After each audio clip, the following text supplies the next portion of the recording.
shosho guys come back to speaker nawe we are back with another review. So usimamane bafethu usimamane igama. So usimamane uphinde wabuya nenye i-disc track because kade lo keep ama-disc track every Friday and lezi ntwana lezi aphendule zana because uKill Brady benale ntwana yakhe lana sebedecide ukuthula lapha. I think uJay Khatana uJay Khatana sebedecide ukuthula ke but ke bengilalela interview kaSimamane lapha kwa FM on Sunday kule show ka DJ Slick beno Roy lapha and uSimamane indlela asekhuluma ngayo I think ibeef yakhe useyidirector kakhulu kumaqwelazi lapha and umuntu akoyena ngathi ufuna ukuphuma naye uLa Capra because uLa Capra yena umuntu la kubuka ngathi uyileader yamaqwelazi and I think uLa Capra ngamteka on uSimamane and I think ibeef abo ingaba serious ke. So after interview le ya Sunday uLa Capra ureplyile wakhipha ingoma on the following day because interview umuntu uyibukile lapha uSimamane akamenishanga amakhulu amagama abantu bemenishana nje amaqwelazi nabantu behip hop abangamfuni but khona iposter kade ebhale lapha ku Facebook ubiza ngo Real Bull because uLa Capra ukhipha album ebiza ngo Mr Bull. So lapha into eningade ekhuluma bubothi no umuntu amthagethe kakhulu uLa Capra and uLa Capra ke urespondile on the following day wakhipha ingoma lapha ibiza iDiloz and ingoma leyo angifuni uqamba amanga imnandi but imfishana I feel like imfishana kakhulu because uSimamane sesiwakhipha ingoma eningi kakhulu bengamphenduli. So mazo reply ngengoma ka 1 minute I feel like athi siyarobheka sabalandeli be-hip hop bekumele mhlawumbe eshaya ngengoma nje phelele and eshaya ngengoma ezoba serious because uSimamane esin strategy akabazela ngaso uza nengoma ezama hits ingoma ezodlana naseredweni zama clean edits ezinye zakhona uyabona indlela akabazela ngayo uzogena ama hits song because ezirecorda le video lengoma yakhe lena iRansom already lapha ku YouTube ama numbers ayo ayela ku 500k. So yenza kakhulu so I think wena umuntu obenefita kakhulu la and izomsiza lethi eboost le album yakhe ezayo but ke ngihappy ukuthi ngibona uLa Capra ephuma outside the record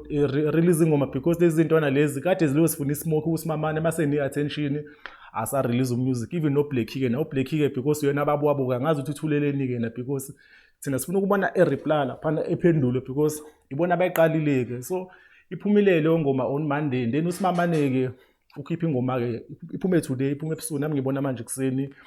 ibizwa Real Bull ngoba ethi sengishilo. So Real Bull uthathe le beat ka La Capra le ayisebenzisile kule ngoma wathi na kenza ingoma le kuyona ingoma eright ingoma esizwe ingoma emnandi and mangilalela zothi le Simamane more offensive kakhulu because La Capra ngiyayithanda but it doesn't sound like a diss like kakhulu uphinde shaya nje na imelodic yabo ubefuna ingoma nje ezoba mnandi. So akekho the direct but uSimamane kule yakhe ke hayi ubhekise yena straight and uyabona no amaqwelazi kahlahle ngathi wafuna wonke but uyena umuntu amfuna kakhulu uLa Capra ke. So angazi bazothini i-community hip hop but mina I think okwamanje uSimamane usalid and futhi uyi-one ke vele ke yena and bona abaningi but laba abanye ama-members eLa Capra I mean amaqwelazi kumele bephakame because khona iline laphana akadisa khona uLa Capra uSimamane uthi umuntu yakogcina ngokumdisa usasti laphana usasti ke intwana emaqwelazi naye kuyathuba nebeef naye I'm not sure base useyimember amaqwelazi but omunye wabamaqwelazi laphana so uthi yena ngeze menze lutho umuntu ogcina ngokumbeefa uye laphana and another line akayishilo kuyona ihlalileke leyo usike uSimamane uLa Capra mdala kuna but yena uyi-idol yakhe. So uLa Capra mdala kunoSimamane but ubuyela kuSimamane so uyadideka masebethi akakwazi ukurapper and stuff and yabo nje indlela abahwela ngayo lapha I think amaqwelazi lapha ozophakama oBlue Papi and umuntu engimthemba uLo5 but uR&B kakhulu I don't think uzokwazi ukuphakama mhlawumbe na uBlue Papi ushaya ushuni lo kuphela. So but amajidamele ephakame lapha because kahle kahle uSimamane uthatha amagama awo wabeka kanje phansi. So I think nje ilegacy amaqwelazi lapha isengcupheni lapha kumele bephakame nje make washa uFriday ngekho responda ukubona I think bayiluze already le beef la abanye ngisafuna nokukhuluma ngabo lapho no Kill Brady because bavele bathula no Blacky mhlawumbe khona into abekhukha but I think uSimamane imbuyisile le beef le imbuyise ugame and uzobuya etop bengibona nje indlela ka comfortable ngayo interview nendlela nje angasene indaba ngayo because uSimamane esafika nami benginakho lokuthi uthuchize kakhulu uphume emlazi mayesho uphume lokushini but yabo mawubona uThoni ubona yena babantu abahlukene ngathi abaphuma elokushini eli-1 because uSimamane usoft but mawusumlalela engomeni